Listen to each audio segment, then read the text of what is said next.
Cabinet મંત્રી અને આપણો દાદરાનગર હવેલીનો ઇન્ચાર્જ તરીકે આવેલા આદરણીય શ્રી ભૂપેન્દ્રસિંહજીનો સિલવાસા ગ્રામીણ જિલ્લામાં ખૂબ ખૂબ હાર્દિક સ્વાગત કરીએ છીએ. આપણને બધાને ખૂબ જ ખુશી અને ગર્વ છે કે આપણને આટલા સિનિયર ઇન્ચાર્જ મળ્યા કે જેઓએ સમગ્ર ગુજરાત રાજ્યમાં એજ્યુકેશન મંત્રી તરીકે, એગ્રીકલ્ચર મંત્રી તરીકે તેમજ ઘણા બધા મંત્રાલયમાં એમણે ખૂબ જ સારો અનુભવ મેળવ્યો છે અને પાર્ટીના સંગઠનમાં પણ ખૂબ જ સારો અનુભવ છે કે જે અનુભવનો લાભ સદસ્યતા અભિયાન માટે આપણા દાદરાનગર હવેલીમાં ભારતીય જનતા પાર્ટીનું સંગઠન મજબૂત બનાવવા માટે આપણને મળશે. તો આપણી વચ્ચે આવેલા આદરણીય શ્રી ભૂપેન્દ્રસિંહ ચુડાસમા સાહેબનું સિલવાસા ગ્રામીણ જિલ્લા ખૂબ ખૂબ હાર્દિક સ્વાગત કરીએ. જોરદાર તાળીઓથી એમને વધાવી દઈએ. અધ્યક્ષ શ્રી દીપેશભાઈ કંડેલ કે જેઓને સંગઠનનો ખૂબ જ સારો, ખૂબ જ બહોળો અનુભવ છે. દિલ્હીથી લઈને દાદરાનગર હવેલી, દમણ દીવના ગ્રામ્ય વિસ્તાર સુધી સંગઠનમાં સારી પકડ છે અને ખૂબ જ સારો અનુભવ છે. એમના અનુભવનો લાભ લઈ ચોક્કસ આપણે આ સદસ્યતા અભિયાનને સફળ બનાવી શકીશું. સિલવાસા ગ્રામીણ જિલ્લા આદરણીય શ્રી દીપેશભાઈનું પણ ખૂબ ખૂબ હાર્દિક સ્વાગત કરે છે. આપણે જોરદાર તાળીઓથી એમને વધાવી દઈએ.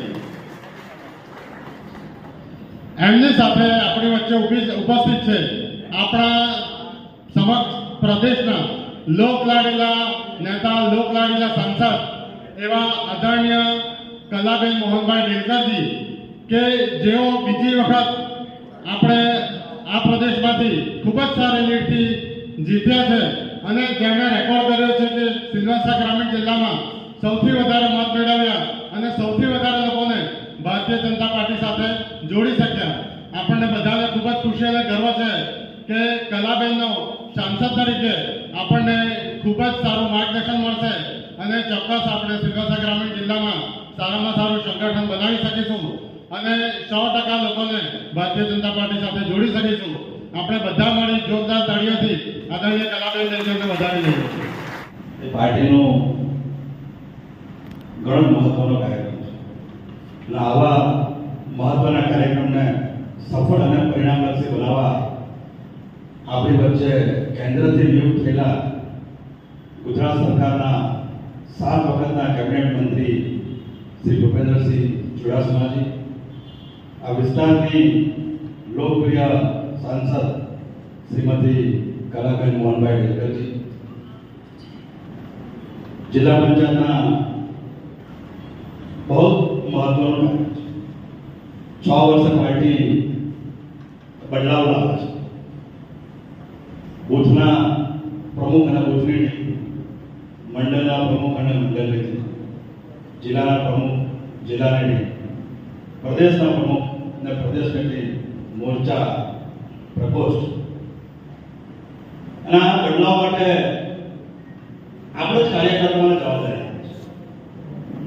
આપણે જિલ્લા, મંડળ, બૂથ, પ્રદેશ, મોરચા આપણે જ નક્કી કરવાનું છે.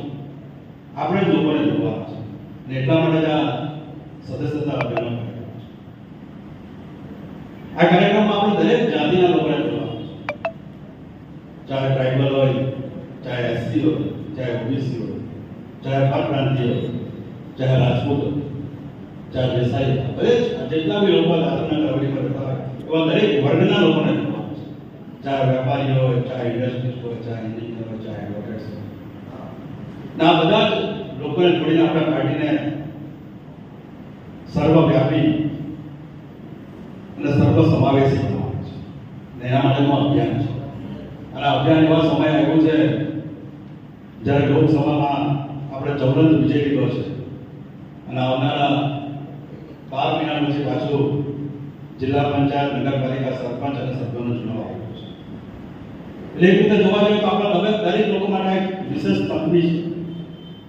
જ્યારે 12 મહિનામાં ચુનાવ આવવાનો હોય આપણા રાજ્ય માટે બહુ સૌભાગ્યની વાત છે કે આપણને એકદમ મોકો મળી રહ્યો છે સંપર્ક, સમન્વય અને સંકલન. જે વિસ્તારમાંથી જે નેતા આવતા હોય એ લોકો પોતાના વિસ્તારના અભિયાનના માધ્યમથી ઘરે ઘરે જઈને પાછો સંપર્ક કરી શકે, પાછું સંકલન કરી શકે, કોઈ સમસ્યા હોય તો સમસ્યાની ચર્ચા કરી શકે, દરેક વસ્તુની વાત કરી શકે. એના માટે આપણને બહુ સારા સમય પર આ અભિયાન આવ્યું છે. અને અનાજ ફ્રીમાં અનાજ, હરેક ગરીબનું ઘર પાકું થાય, આયુષ્યમાન કાર્ડ જેવું મફત સુવિધા આપણને હોસ્પિટલોમાં પણ મળે, એવી ઘણી બધી સ્કીમો છે દિલ્હી લેવલથી કે જેને 8 થી 10 વર્ષથી ઘણી બધી એવી સ્કીમો છે કે જે હરેક જનતાને એમાં લાભ મળી શકે. હું વધારે તો નહીં કહીશ, પણ જે આપણને સંગઠનને આપણે બધા જ એક પદાધિકારી છીએ, એક બધાની જવાબદારી છે, બધાની પ્રાયોરિટી છે. આપણા ભૂપેન્દ્રભાઈના નેતૃત્વમાં જે પણ જવાબદારી આપણને સોંપવામાં આવી છે બધાએ પોતાની પ્રાયોરિટીના હિસાબે પૂરી કરવાની છે, અને જે પણ કાર્ય આપણને સોંપવામાં આવ્યું છે તો બધા જ મળી મળીને આપણે પૂરા કરીશું. એ જ હું બધાને કહેવા માંગુ છું. બધાને ખૂબ ખૂબ આભાર. મને આ કામ સોંપવામાં આવ્યું. છેલ્લા 3 દિવસથી હું દમણ અને આ વિસ્તારમાં ફરું છું. પહેલા દિવસે લાલુભાઈને ત્યાં આવી જ એક સરસ મજાની મિટિંગ થઈ. ગઈકાલે પીએમ આવાસના જે મકાનો બન્યા ત્યાં પણ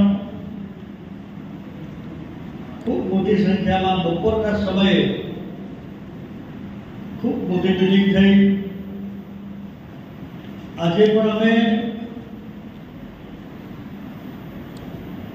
ત્યાં પણ આવી સરસ મિટિંગ થઈ અને અહીંયા તમારી સમક્ષ